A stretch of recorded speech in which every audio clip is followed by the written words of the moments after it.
कवि श्रेष्ठ तुलसीदास जी ने रामचरितमानस में राम के चरित्र और अन्य सभी चरित्रों के साथ जो संस्कारों का प्रतिरूपण वर्तमान समाज में देने की कोशिश की है वह अन्य किसी कवि ने आज तक नहीं की है। हिंदी साहित्य में ऐसा कहा जाता है कि सार सार स्तूरा कही तुलसी कही अनूठी, बची कुची कबरा कही और कही सो झूठी। तो बाबा तुलसीदास ने रामचरितमानस में और विशेषकर सुंदरकांड में जीवन की उन सभी विधाओं को दर्शाने का, उन सभी व्यवहारिक समस्याओं का उत्तर देने का प्रयास किया है जो प्रत्येक मानव के जीवन में कभी ना कभी अवश्य आती हैं। और सुंदरकांड की एक एक चौपाई हमारे हर जीवन के व्यवहारिक प्रश्नों के उत्तर देने में पूर्णतः सक्षम है। हम उसे कितना समझते हैं यह हमारी समझ के ऊपर है। बाबा तुलसीदास ने जिस भाव से सुंदरकांड को लिखा उस भाव से आज लोग उसे पढ़ नहीं रहे हैं, लोग उसे किसी और तरीके से पढ़ रहे हैं। हमारी धर्मांधता, हमारी रूढ़िवादिता, हमारी अज्ञानता, हमारी कृपणता ने सुंदरकांड के अर्थ को ही बदल दिया है। सुंदरकांड की महिमा को या उसके अर्थ को या उसके भावार्थ को या उसके महत्व को ठीक से समझने के लिए हमें उसके प्रत्येक शब्द की गहराई को समझना आवश्यक है। आइए उसी क्रम में आज कुछ चिंतन करते हैं और माता सीता और हनुमान जी के संवाद से कैसे उन्होंने विपत्ति में विश्वास पैदा करने की कला हमें सिखाने की कोशिश की है, उसको समझने की कोशिश करते हैं। यह एक बड़ी विधा है कि मनोवैज्ञानिक समस्याओं को अपने ग्रंथ में लिख देना बाबा तुलसीदास से बेहतर और कौन समझ सकता है। संत शिरोमणि तुलसीदास जी व्याकरण और मनोविज्ञान के पूर्ण ज्ञाता थे। हम भले ही प्लेटो को पढ़ें, हम भले ही सुकरात को पढ़ें, हम किसी और को पढ़ें, लेकिन तुलसीदास जी से ज्यादा गूढ़ रहस्य समझाने का प्रयास किसी ने नहीं किया है। पहले ही उन्होंने मानवीय भावना को दर्शाने के लिए हमें यह कोशिश की है कि हम अपने जीवन में मानवीय भावना को कैसे समझें, कि हमारे मन में हम कैसे परसेप्शन डेवलप करते हैं, फिर उसे कैसे आइडेंटिफाई करते हैं, कैसे उसकी पुनरावृत्ति को पकड़ पाते हैं, तब हमारी स्ट्रॉन्ग इमोशंस बनती है। इन इंग्लिश ह्यूमन इमोशंस कैसे बिल्ड होते हैं, बाबा तुलसीदास अपने उस क्रम में हमें सुंदरकांड की इस चौपाई से समझाने की कोशिश कर रहे हैं कि हमारा इंटरप्रिटेशन समस्या के प्रति क्या है, समस्या में हमारा आइडेंटिफिकेशन क्या है, रिपीटिशन से हम क्या समझते हैं। उसको समझने के लिए हमारे मन में 5 प्रश्न पैदा होने चाहिए। सबसे पहला है कि किस बात ने मेरी भावना को प्रेरित किया, कि मेरी भावना कहां से जागृत हुई। जब भी कोई मन में विचार आता है, मन में कोई प्रश्न पैदा होता है, तो उसमें किस तरह की भावना को प्रेरित मैं करता हूं। इस बात का उत्तर आप स्वयं ढूंढ सकते हैं, दूसरा ढूंढकर कोई नहीं देने वाला है।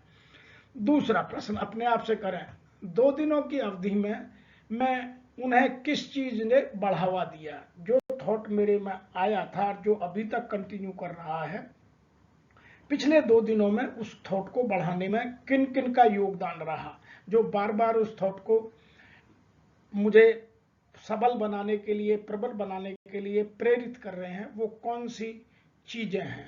नंबर 3, मैं अपने आप को क्या कहानी सुना रहा था, पिछले 2 दिनों में उस थॉट को मैंने क्या क्या पोषण किया, मैंने कौन कौन सा फर्टिलाइजर, कौन कौन सा उसमें और कुछ आप कहिए हर्बिसाइड, पेस्टिसाइड जो कहें, जैसे किसान अपने खेत में अच्छी फसल लेने के लिए डालता है, वैसे ही हमने उस विचार को क्या कहानी सुनाकर उसको पोषित किया है, डेवलप किया है। नंबर 4 हम बात करेंगे, मैंने अपने उन विचारों को कैसे और क्यों बाहर निकाला, जो मैंने ड्रॉप किए उनको कैसे बाहर निकाला, क्यों निकाला, ये विचार मैं अभी तक क्यों नहीं निकाल पाया, 2 दिन से मेरे विचारों में क्यों जुड़ा हुआ है। और 5वां जो और भी प्रमुख प्रश्न है वह है, मैं इस एपिसोड से क्या सीख सकता हूं, जो ये पिछले 2 दिनों में विचार के साथ मेरी घटना हुई है, इससे मैं अपने आप को आगे के लिए क्या सीख सकता हूं। और यही चेतन मन और अवचेतन मन का पूरा खेल है। बाबा तुलसीदास ने यहाँ बताने की कोशिश की है, जब हनुमान जी ने पूरा संवाद त्रिजटा का और माता सीता का सुना, उससे पहले माता सीता और रावण के बीच के संवाद को सुना, तो उन्होंने अपनी मुद्रिका जिसको वो लेकर आए थे वह पेड़ से डाल दी। और तब तक माता सीता अपने विचारों में क्या पुष्टि कर पाई थी कि मुझे अब जीना नहीं है, मुझे कहीं से आग मिल जाए तो मैं अपने आप को जलाकर यहीं समाप्त कर दूं। तो हनुमान जी ने जैसे अंगूठी नीचे डाली तो वो अशोक के पेड़ के नीचे बैठी थी। उन्होंने विनती भी की थी कि तुम अपने नाम को साकार कर दो, तुम्हारा नाम अशोक है, तुम्हें मेरे शोक को हर लो। तो उन्होंने सोचा शायद अशोक ने मेरी विनती स्वीकार कर ऊपर से आग डाली है, लेकिन वो थी अंगूठी। जब माता सीता ने अंगूठी को देखा तब देखी मुद्रिका मनोहर, राम नाम अंकित अति सुंदर, चकित चितव मुद्री पहचानी, हर्ष विषाद हृदय अकुलानी, जीत को सकई अजय रघुराई, माया ते अति रच नहीं जाई। तो उनको जब उन्होंने मुद्रिका को देखा तो उन्हें बहुत अचंभा हुआ कि यह यहाँ कैसे आ सकती है। तो हम जब भी कोई नया थॉट आता है तो अचानक से या कोई नया फैक्ट आता है तो हमारे जीवन में हमें अचंभा होता है, हम विस्मित होते हैं, आश्चर्यचकित होते हैं। तो हमें लगता है वही क्रम यहाँ दिखाया गया। अब उस पर प्रभु श्री राम का नाम अंकित है तो उनको पहचान होगी कि ये तो वही अंगूठी है जो मैंने श्री राम को दी थी। और उनके मन में क्या हुआ कि आश्चर्य की सीमा इतनी बढ़ गई कि वो अपने आश्चर्यों पर नियंत्रण नहीं कर पाई और उन्हें हर्ष भी हुआ और विषाद भी हुआ। मन में दोनों चीज हुई। उनको डाउट हो गया कि यहाँ ये कैसे आ सकती है। तो जहां हर्ष और विषाद दोनों एक साथ आते हैं, यह जीवन में बहुत बार होता है, वहां के लिए बाबा तुलसीदास ने यह चौपाई लिखने का प्रयास किया है। अब उनके मन में विषाद किस बात से हो रहा है कि जीत को सकई अजय रघुराई, कि सीता जी कहती हैं कि उनको जीता तो जा नहीं सकता, तो यह यहां कैसे आई, और माया से इस अंगूठी को बनाया नहीं जा सकता। तो उनके मन में यह प्रश्न बार बार उठता है कि माया से रची नहीं जा सकती और युद्ध में श्री राम को कोई जीत नहीं सकता, उनसे अंगूठी यहां आ नहीं सकती, तो यह कैसे संभव हुआ। तो हमारे लिए जो जीवन में यहां दो शिक्षाएं दी गई कि चर्चा के लिए सामान्य और रुचिकर स्रोत हम पैदा करें। हनुमान जी ने अंगूठी डालकर यहां एक सामान्य स्रोत जिससे वह उनके साथ बात कर अपनी पहचान को आगे बढ़ा सकते हैं। यदि हनुमान जी उसी रूप में पेड़ से नीचे आ जाएं तो माता सीता शायद नहीं मानेगी। और दूसरा, जब भी कोई नए थॉट आते हैं तो हमें आश्चर्य होता है, हर्ष होता है, विषाद होता है, व्याकुलता होती है। इसका उत्तर कैसे दिया अब आप समझने की कोशिश कीजिए। सीता मन विचार कर नाना, मधुर वचन बोले हनुमाना। माता सीता अपने मन में तरह तरह के विचार करने लगी, क्योंकि जब भी थॉट आते हैं वो पॉजिटिव भी आते हैं, नेगेटिव भी आते हैं। इसी क्रम में हनुमान जी ने अपने मन में सोचा कि अब मैं पूरी राम कथा यहां सुनाऊं। तो उन्होंने मधुर वचन बोले ही हनुमाना, ऊपर से बैठकर पूरे राम के प्रताप को गुनगुनाना शुरू किया। रामचंद्र गुण बरने लागा, सुनत ही सीता कर दुख भागा, लागी सुने श्रवण मन लाई, आदऊ ते सब कथा सुनाई, श्रीनामत जय कथा सुहाई, कही सो प्रकट होत किन भाई। तो उन्होंने हनुमान जी ने पूरे क्रमबद्ध तरीके से पूरी जो उनके साथ घटना घटी, कैसे वनवास हुआ, कैसे गए, मृग के पीछे कैसे गए, कैसे सीता जी का पूरा हरण हुआ, वहां तक की पूरी कथा उनको सुनाई और राम के प्रताप को सुनाया, जो सुनकर सीता जी का मन बहुत खुश हुआ। दुख में उन्हें खुशी का अनुभव हुआ और वो कान लगाकर मन लगाकर सुनने लगी। और हनुमान जी ने आदि से और वहां तक जहां तक सीता जी और प्रभु श्री राम का विछोह हुआ, दोनों एक दूसरे से अलग हुए, वहां तक की पूरी कथा और अपने आने तक की बात को पूरी तरह समझाने का प्रयास किया।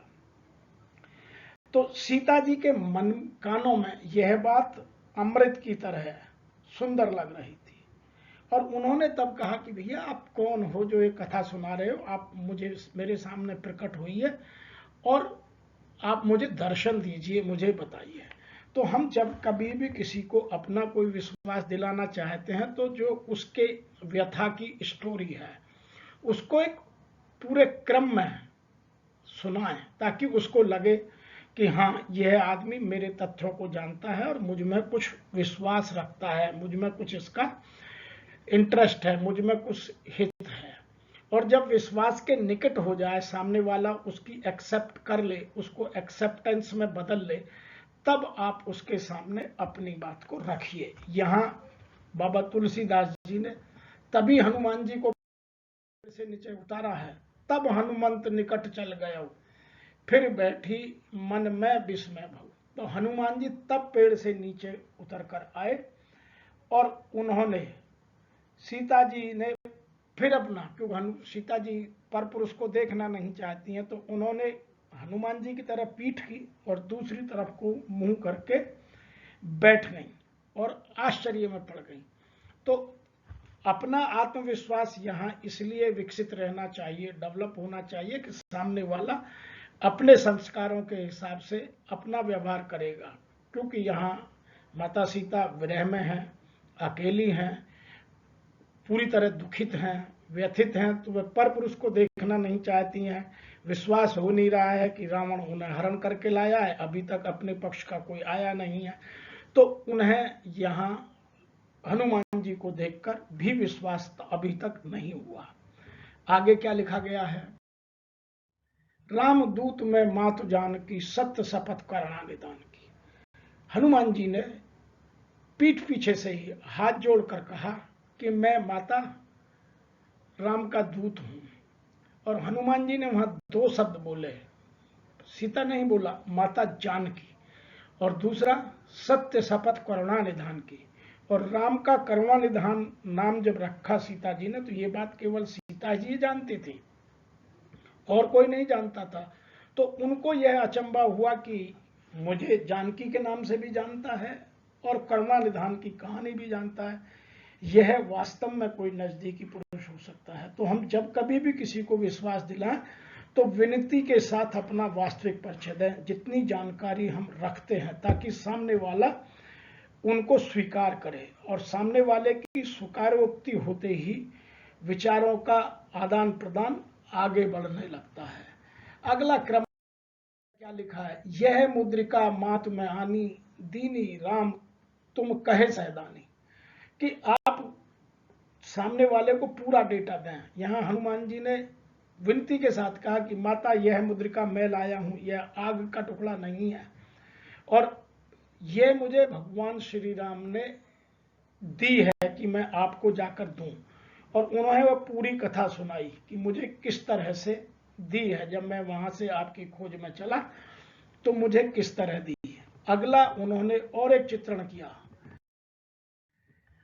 नर बानर संग कहूं कैसे, कही कथा भई संगत जैसे। तो माता जानकी ने दूसरा प्रश्न किया, जब हम दुख में होते हैं तो बहुत सारे शंकाएं मन में रहती हैं, क्वेश्चंस पैदा होते हैं, क्वेरीज होती हैं, तो हमें दूसरे पक्षों के संदेहों को, प्रश्नों को ठीक समय पर उत्तर देकर उन्हें निपटाना आवश्यक होता है। यह हमारे लिए शिक्षा है। तो यह हनुमान जी ने क्या कहा कि नर बानर ही संग कहूं कैसे, तो ये कैसे दोनों साथ हुए? तो उन्होंने रामचंद्र जी का वन में सीता जी को ढूंढना, फिर सुग्रीव से मिलना, सुमेरु पर्वत तक आना, और पूरी कथा उनको क्रमबद्ध तरीके से सुनाई कि सुग्रीव को बाली ने कैसे अपना राज्य से भगा दिया, प्रभु श्री राम ने बाली का वध कैसे किया। तो वह क्रमबद्ध तरीके से समझा करके और अपना यह विश्वास दिलाया कि यह प्रभु श्री राम को अच्छी तरह से जानता है और दोनों में नर और वानर की दोस्ती का यह कारण रहा है। तो हमें हर चीज को लॉजिकल सिस्टमेटिक वे में दूसरों को समझाकर विश्वास जीता जा सकता है। आगे क्या कहा, कप के वचन से प्रेम सुन उपजा मन विश्वास, जाना मन क्रम वचन यह कृपा सिंधु करदा। माता सीता ने जब वानर के कपि के वचन सुने तो उनके मन में विश्वास होने लगा कि हाँ, यह व्यक्ति ठीक है, इस पर विश्वास किया जा सकता है और यह मन, वचन और कर्म से भगवान श्री रघुनाथ जी का ही दास है। यह 3 चीजें आप किसी भी व्यक्ति में पहचानने की कोशिश अवश्य कीजिए जब कभी किसी से आप दोस्ती करें या उसको विश्वास में लें। मन, वचन और कर्म।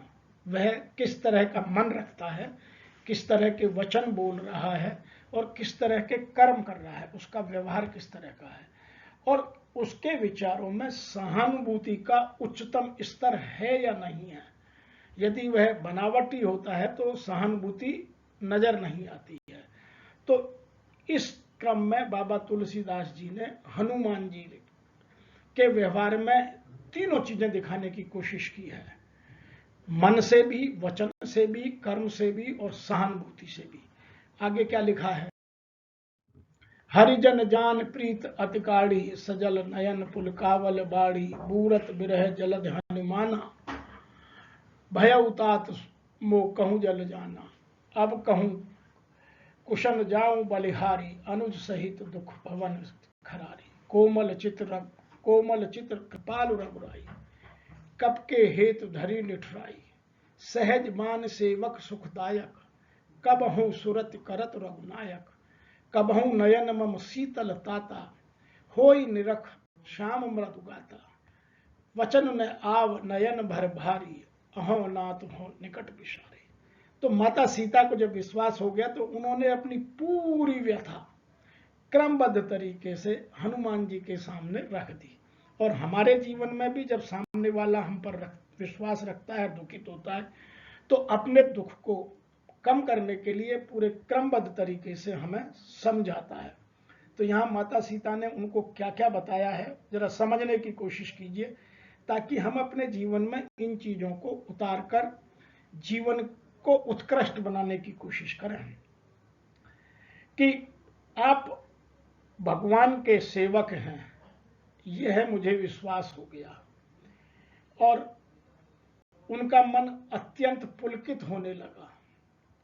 आगे उन्होंने लिखा है कि हे तात, मैं विरह की सागर में डूबी हुई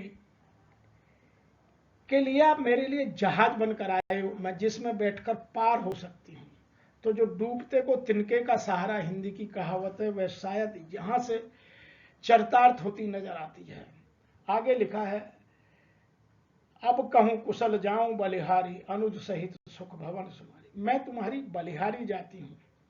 अब छोटे भाई लक्ष्मण, खर के शत्रु सुखधाम प्रभु की कुशल मंगल सुनाओ। तो वह पूरी चीज उनसे जानना चाहती है। फिर हनुमान जी से माता सीता ने यह भी कोशिश की कि वो तो कृपालु हैं, कृपा निधान है, तो उन्होंने मुझसे इतनी निष्ठुरता कैसे धारण कर ली। आगे लिखा है, सहज न बान सेवक सुखदायक, कबहु सुरति करत रघुनायक। सेवक को सुख देना उनका स्वभाव है, उनका स्वभाव ही अपने सेवक को सुख देना है, वो किसी को परेशान देख ही नहीं सकते। श्री रघुनाथ जी क्या मेरी कभी कोई याद करते हैं या नहीं करते हैं? हे तात, कभी उनके कोवल सांवले अंगों को देखकर मेरे ये दोनों नेत्र, मेरे चक्षु कभी शीतल होंगे या नहीं होंगे? अपना प्रश्न और सामने की कुशल छेद दोनों क्रमबद्ध तरीके से आगे चल रहे हैं। वचन न आव नयन भरबारी, मेरे मुख से अधिक वचन नहीं निकलते हैं, आंखों से विरह के आंसू बार बार आ रहे हैं। वो बड़े दुख के साथ फिर बोली, हे नाथ, आपने मुझे बिल्कुल ही भुला दिया। प्रभु श्री राम के बारे में कह रही हैं कि आपने मुझे बिल्कुल ही भुला दिया। और सीता से ब्रह्माकुल, मतलब इतना व्यथा उन्होंने कभी किसी स्त्री की हनुमान जी ने देखी नहीं थी। तो हनुमान जी उनकी व्यथा को देखकर कोमल और विनीत वचन बोले। और क्या वचन बोले उन्हें, यह अब सुनने लायक है। देखी परम विरहाकुल सीता, मात कुशल प्रभु अनुज समेता, तब दुखी दुखी सुकृपा निकेता, जन जननी माहुजी ऊना, तुम थे प्रेम राम के दूना। कि वो दोनों बिल्कुल ठीक हैं और आपको यह गलत लग रहा है कि उनको आपसे प्रेम नहीं रहा है। उनको तो जितना प्रेम आप कर रही हैं उससे दुगना प्रेम प्रभु श्री राम के हृदय में आपके लिए है। तो आप जब दूसरा वाला सहानुभूति में आपसे प्रश्न करें तो उसके प्रश्नों का उसी की स्तर पर जाकर सहानुभूतिपूर्वक तरीके से उत्तर दीजिए और संदेह या उसकी शंकाओं को दूर करने के लिए प्रत्येक प्रश्न को ध्यान से सुनिए और फिर उसके संदेहों का पूर्णतः निवारण करने हेतु उत्तर दीजिए। आगे हनुमान जी ने क्या कहा, रघुपति कर संदेश अब सुन जननी धर धीर, अस कही कप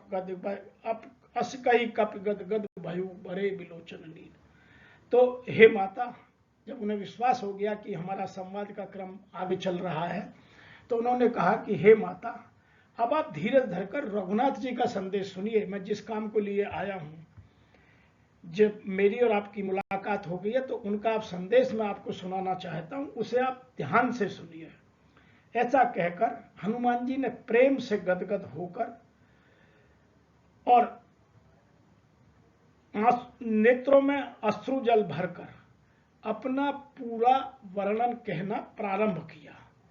तो जब हम दूसरे के संदेश को जाकर किसी संदेह पूर्वक या संशय से भरे हुए व्यक्ति को दें तो उनको 3 चीजें हमेशा ध्यान रखें। नंबर 1, शब्दों का चयन बहुत कोमल हो।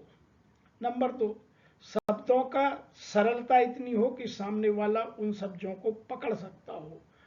और नंबर 3, हमारी वाणी जो टोन है, जो भाषा है, वह इतनी मधुर हो कि सामने वाला को कहीं भी उसमें कटुता या कोई और तरह का भाव पैदा न हो। तो हमें यहाँ बाबा तुलसीदास जी ने इन 2 चौपाई और दोहों में इस बात को पूर्णतः समझाने का प्रयास किया। हम कितना समझे आगे के क्रम में आगे बात करेंगे और फिर उस क्रम को और समझेंगे। अतः सम्मानजनक शब्दों और लहजे का प्रयोग सदैव हमें अपने वार्तालाप में करना चाहिए। यही दूसरे लोगों की भावनाओं को ठीक से समझने और अपने संदेश को ठीक से पहुंचाने का, अर्थात दूसरों से दोस्ती करने का सबसे सरल, सुगम और उत्कृष्ट तरीका है। आज लोग क्या करते हैं, वह किसी से छुपा नहीं है। लोग चालाकी से बात करते हैं तो संबंध कहाँ से बनेंगे, विश्वास कहाँ से होगा। लोग अपने मतलब की बात करते हैं तो संबंध कहाँ से बनेंगे, कैसे विश्वास होगा। लोग सामने कुछ और पीछे कुछ और, 2 तरह की बात करते हैं तो कहाँ से संबंध स्थापित होगा। लोग मुंह में राम बगल में छुरी, जो मन, वाणी और कर्म की बात बाबा तुलसीदास जी ने इस चौपाई और दोहों में की है, वह आज स्पष्टतः नजर आती है। हम सामने वाले से जब भी व्यवहार करें तो इन सब चीजों को समझने की कोशिश करें। और अगले क्रम में माता सीता और हनुमान जी का जो संवाद होगा उसमें जो व्यवहारात्मक और नीति है और ज्ञान है और संस्कार हैं वो और निखर कर हमें समझाने के रूप में प्रयोग किया जाएगा। आज इतना ही। मैं आशा करता हूं कि आप सुंदरकांड को वर्तमान परिप्रेक्ष्य में ज्ञान और विज्ञान के तरीके से जानने और समझने का प्रयास करने के लिए मेरे सभी वीडियो को ठीक से समझने का प्रयास कर रहे हैं और अपने जीवन में बदलाव लाने के लिए इन मनोवैज्ञानिक व्यवहारिकताओं को समझते हुए अपने जीवन में उतारने का प्रयास कर रहे हैं। आज इतना ही। अगले क्रम में और लेकर, तब तक मैं आपसे उम्मीद करता हूं कि आप मेरे इस वीडियो चैनल को उन लोगों तक अवश्य पहुंचाएं जो धर्म को धर्म की भावना से नहीं, किसी और भावना से देखते हैं। जो थोड़ी देर पहले मैंने बात की थी कि हमारे धर्म में कुछ चीजें रूढ़िवादिता, धर्मांधता, अज्ञानता और कृपणता को दूर कर पाने